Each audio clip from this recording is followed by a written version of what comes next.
Shalom, shalom bien-aimés, soyez bénis, soyez encouragés, soyez fortifiés. Bienvenue à notre espace de partage de la parole, le pain quotidien. Ma prière pour chacun de nous, pour nos familles, c'est que ce pain quotidien nous trouve en très bonne santé. C'est que ce pain quotidien, nous puissions le recevoir avec un cœur entièrement disposé et que nous fassions de la place au Saint-Esprit pour nous conduire, pour nous diriger. Pendant tout ce mois, nous sommes en train de parler de conquérir sa destinée. Et cette semaine, le thème était « N'allez pas sans Dieu ». J'ai le privilège donc de conclure cette semaine en parlant en ce jour de demeurer dans la doctrine. Qu'il me soit permis de rendre grâce à Dieu pour tous les serviteurs qui se sont donc succédés sur cette plateforme pour nous instruire, pour nous encourager, pour nous conduire. Je pense notamment à Pasteur Nathan, à Évangéliste Esther, à Pasteur Fif, à Prophète Méchac. Que le Seigneur bénisse vos ministères au nom de Jésus. Nous parlons ce jour de ce thème « Demeurer dans la doctrine » et le passage de référence est tiré de 2 Jean 1, 9 qui dit ceci « Quiconque va plus loin et ne demeure pas dans la doctrine de Christ n'a point connu Dieu. Celui qui demeure dans cette doctrine a le Père et le Fils. » La parole du Seigneur. Amen. L'apôtre Jean était en train donc d'instruire son auditoire sur le fait que vers la fin, donc dans les temps de la fin, viendraient plusieurs personnes qui se feraient passer pour le Christ, qui prétendraient venir de la part du Seigneur. Et qu'il y aurait donc un temps de confusion, qu'il y aurait donc un temps où il serait difficile, n'est-ce pas, de faire la part des choses entre ce qui est de Dieu et ce qui ne l'est pas, parce que les gens allaient donc clamer qu'ils sont de Dieu. Et dans sa sagesse, Dieu, au travers de son serviteur, donc, nous donne des outils pour pouvoir identifier le vrai, pour pouvoir distinguer le vrai du faux. Nous avons déjà parlé, il y a quelque temps déjà, de l'ivraie mélangée au blé, et nous avons essayé de montrer que la parole de Dieu le disait. En elle-même, il est difficile de séparer l'ivraie du blé. Il est difficile de distinguer. Il est difficile de faire la part des choses, mais grâce soit rendue à Dieu parce qu'il n'est pas impossible de le faire. Et la Bible nous donne beaucoup d'éléments pour pouvoir donc nous positionner, pour pouvoir donc discerner ce qui est vrai de ce qui est faux. Qu'il me soit permis de pouvoir premièrement donner quelques éléments d'ordre général pour faire la part des choses entre ce qui est de Dieu et ce qui n'est pas de Dieu. Et cette présentation-là nous mettra en rapport avec le texte d'aujourd'hui pour comprendre les outils que Dieu veut nous donner en ces temps de la fin, en ces temps de la fin où nous avons besoin d'un discernement plus poussé. La Bible nous dit de juger les prophéties. La Bible nous dit d'analyser les prophéties. C'est le premier niveau au travers duquel nous pouvons savoir ce qui est vrai de ce qui ne l'est pas. Faire la part des choses entre ce qui est de Dieu et ce qui ne l'est pas, c'est d'analyser, c'est de juger. On n'est pas encore dans la dimension du discernement, on est dans la dimension du jugement. Et je crois que l'une des choses que les enfants de Dieu que nous sommes avons besoin de développer, c'est de savoir juger. La Bible dit que nous ne devons juger personne, mais nous devons juger de tout. La Bible déclare que l'homme spirituel juge de tout. Et je pense que c'est le fait de ne pas souvent faire cette nuance entre juger les individus et juger donc les actes, les actions, les déclarations, les enseignements ou les prophéties qui fait que beaucoup d'enfants de Dieu, par peur de commettre le péché, de juger les serviteurs, s'abstiennent et laissent quelquefois des choses qui ont besoin d'être jugées, n'est-ce pas, passer et infecter le champ. Voici ce qui s'est passé pour cet homme qui avait semé de la bonne semence. Les gens de la maison n'ont pas été vigilants. Les gens de la maison ont laissé faire et finalement l'ivraie s'est invité, n'est-ce pas, dans le champ. Et c'est ce à quoi Dieu nous appelle. Il dit analysez. Il dit n'ajoutez pas foi à tout esprit. Il dit jugez. La Bible dit par ailleurs, par la bouche de Paul, qu'un ou deux prophétisent et que les autres jugent, que les autres analysent. Notre premier outil devant quelque chose qui peut être vrai ou qui peut être faux pour pouvoir donc faire la part des choses, c'est de juger, c'est d'analyser. Vous voyez, la Bible déclare que nous sommes appelés à être transformés par le renouvellement de l'intelligence et non pas par la suppression de l'intelligence. Donc le chrétien n'a pas à mettre son intelligence au placard sous le prétexte que c'est le Saint-Esprit. Il y a d'abord cette première étape, c'est le jugement. Et le jugement, c'est l'analyse basée donc sur la parole de Dieu. Il faut pouvoir confronter ce qui est enseigné, il faut pouvoir confronter ce qui est prophétisé à la parole de Dieu. Nous ne sommes pas encore dans le discernement, mais simplement à la parole de Dieu. De sorte, par exemple, que si quelqu'un venait à prophétiser et même qu'il y avait des signes terribles, des miracles, des confirmations et des précisions, mais que ce prophète disait, par exemple, je vous hais, je vous déteste, ainsi parle l'Éternel, nous pouvons confronter cette prophétie au caractère de Dieu tel qu'il est révélé dans toute la Bible, que Dieu est amour, et rejeter une prophétie qui dit « Je suis rempli de haine à votre égard parce que vous faites le mal ». Voici ce à quoi donc nous sommes appelés. Et pour pouvoir donc exercer ce premier niveau-là de jugement, ce premier niveau donc de discernement de ce qui est vrai, de ce qui est faux, il est impératif que les enfants de Dieu que nous sommes soyons formés, soyons instruits, soyons familiers de la lecture de la parole de Dieu. L'une des raisons pour lesquelles le faux prospère beaucoup aujourd'hui, c'est parce que le chrétien moyen a perdu l'habitude de lire la parole, de lire la Bible, de connaître les Écritures, de sonder les Écritures comme les chrétiens de Béret. Nous avons mis plus en avant l'expérience plutôt que la connaissance. Alors la Bible dit mon peuple est détruit simplement parce qu'il lui manque la connaissance. Et la connaissance s'acquiert par la lecture, par la connaissance de la parole de Dieu.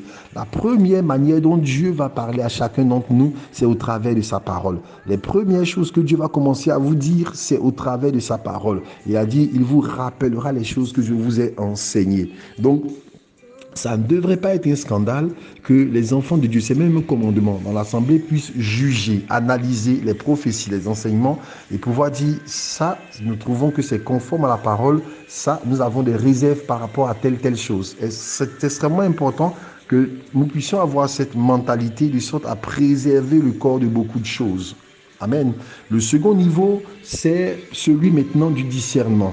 Le discernement est nécessaire parce que quelquefois, le faux sera conforme dans sa manifestation à la vérité et qu'il ne sera pas possible de le discerner simplement par la comparaison avec les Écritures parce qu'il sera exact. Je vous donne pour exemple la femme qui a l'esprit de Python qui suivait Paul. Pendant tout ce temps, pendant son ministère, la Bible déclare qu'elle disait « Ces hommes sont les serviteurs du Très-Haut, ils vous annoncent la voie du salut ». Il n'y avait rien de doctrinalement faux dans ce qu'elle était en train de dire. Il n'y avait rien de contradictoire avec la parole, c'était vrai, mais seulement la source était mauvaise. À ce niveau maintenant, c'est donc le discernement. Lorsque la chose semble être complètement en adéquation et qu'il n'est pas possible de trouver donc dans l'analyse, alors c'est le témoignage que le Saint-Esprit peut mettre à notre cœur qui sera donc l'indicateur. Je ne parle pas d'un esprit de critique, mais quelquefois, quand vous êtes très sensible à l'esprit, quand vous priez beaucoup, quand vous êtes assez investi dans la présence de Dieu, vous pouvez sentir de façon indéfinissable, être à l'aise avec quelque chose qui se fait ou ne pas être à l'aise, même quand la chose semblerait être complètement conforme à ce que la Bible dit. C'est donc l'étape du discernement. Donc, l'apôtre Jean était en train donc de nous instruire. Et je vais revenir donc sur le point de la doctrine en disant que l'une des clés d'abord, c'est la première sur laquelle j'ai insisté, c'est la doctrine. C'est la doctrine. Qu'est-ce que la doctrine? La doctrine, c'est un corps d'enseignement qui soutienne une discipline. J'en parle d'abord sur le domaine de la connaissance humaine, on va dire, académique.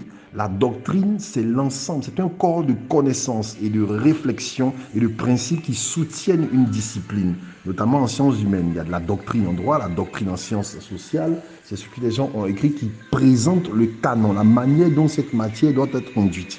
Et pareil pour la parole de Dieu, il y a la doctrine.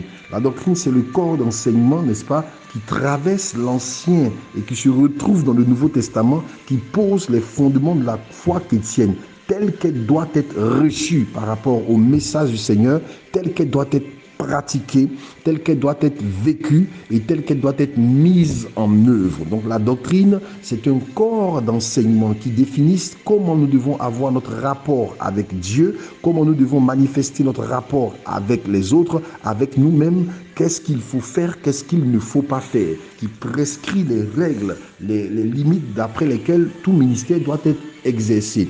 C'est donc l'analogie de la foi dont il est question. Nous sommes à une époque où la prophétie est relâchée. Et c'est une très bonne chose parce que la prophétie est un don excellent qui permet de capter la pensée de Dieu et de diriger. Mais la prophétie, comme j'ai déjà eu à l'enseigner, la prophétie n'est pas un ministère de construction, c'est un ministère de direction. Et lorsque la prophétie est relâchée, il faut ensuite qu'elle trouve un terrain préparé préservé, sauvegardé par la doctrine pour que quelqu'un puisse accomplir sa destinée. En d'autres termes, personne n'accomplira pleinement sa destinée s'il n'est équipé que d'une prophétie, s'il n'a pas la doctrine. Vous savez, la prophétie peut vous dire par exemple que vous serez grand, vous serez élevé, vous verrez la grâce de Dieu. La prophétie peut vous dire que vous allez vous marier, vous allez voyager. Mais si vous n'avez pas la doctrine pour vous préserver, vous risquez de mettre en œuvre de mauvais moyens pour atteindre la prophétie ou de céder aux manipulations du diable qui va vous conduire dans ce qui est faux. Parce que chaque fois que le Seigneur promet quelque chose pour vous, le diable va venir proposer un moyen illégal d'y arriver. Et si vous êtes omnibulé par la prophétie, vous ne comprendrez pas que la prophétie est soumise au carcan, au cadran, à la direction, au cadre de la doctrine. C'est ainsi qu'une sœur qui a appris qu'elle devrait se marier, par exemple, ne comprendra pas que le mariage obéit à certaines règles, à certaines dynamiques et sera prête même à aller renverser d'autres foyers pour pouvoir se positionner simplement parce que Dieu lui a dit qu'elle devait se marier. C'est ainsi qu'un frère qui a appris qu'il devait voyager sera prêt à faire toutes sortes de trafics de faux en écriture, de faux sur ses papiers simplement parce qu'il dit que Dieu lui a dit qu'il devra voyager. C'est ainsi qu'une personne à qui Dieu a promis l'élévation sera prêt donc à soudoyer, sera prêt donc à entrer dans certains contextes corrompus pour pouvoir atteindre cette élévation parce qu'il a reçu la prophétie, mais il n'a pas compris que la prophétie est préservée, entretenue dans un cadre. La doctrine est le chemin pour l'atteinte, pour la réalisation du but de la prophétie. Et je crois que nous sommes suffisamment âgés dans la foi pour comprendre que Dieu n'est pas préoccupé uniquement par le but, il est préoccupé par le chemin. Et chaque fois que Dieu a parlé à des individus, a relâché une prophétie, il a établi un chemin. Et le chemin a été autant de preuves, autant de frustrations, autant de patience, autant de manquements pour que la doctrine de Dieu puisse véritablement manifester la nature, de sorte que celui qui arrive au but assigné par la prophétie ressemble à la personne dont Dieu a parlé, est l'homme spirituel que Dieu visait au moment où il relâchait la parole. Enfants de Dieu, nous avons besoin de revenir à la doctrine, de redécouvrir la doctrine, d'être passionnés par la doctrine. En cette saison où beaucoup de faux prophètes sont relâchés et que leur ministère prospère simplement parce que les enfants de Dieu se préoccupent moins du processus que du résultat, l'apôtre Jean nous dit que la doctrine est le point sur lequel nous devons nous appuyer. Le point sur lequel nous devons être établis, nous devons être bâtis. Si quelqu'un doit accomplir sa destinée, il est impératif qu'il soit assis dans une saine doctrine et personne ne peut comprendre, connaître, être ensemencé par la doctrine s'il ne prend la discipline de s'asseoir au pied du maître pour être enseigné. Je prie que la bonne parole de l'Éternel vous bénisse, que sa grâce soit avec vous. Excellent début de week-end. Dieu vous garde. Au nom de Jésus.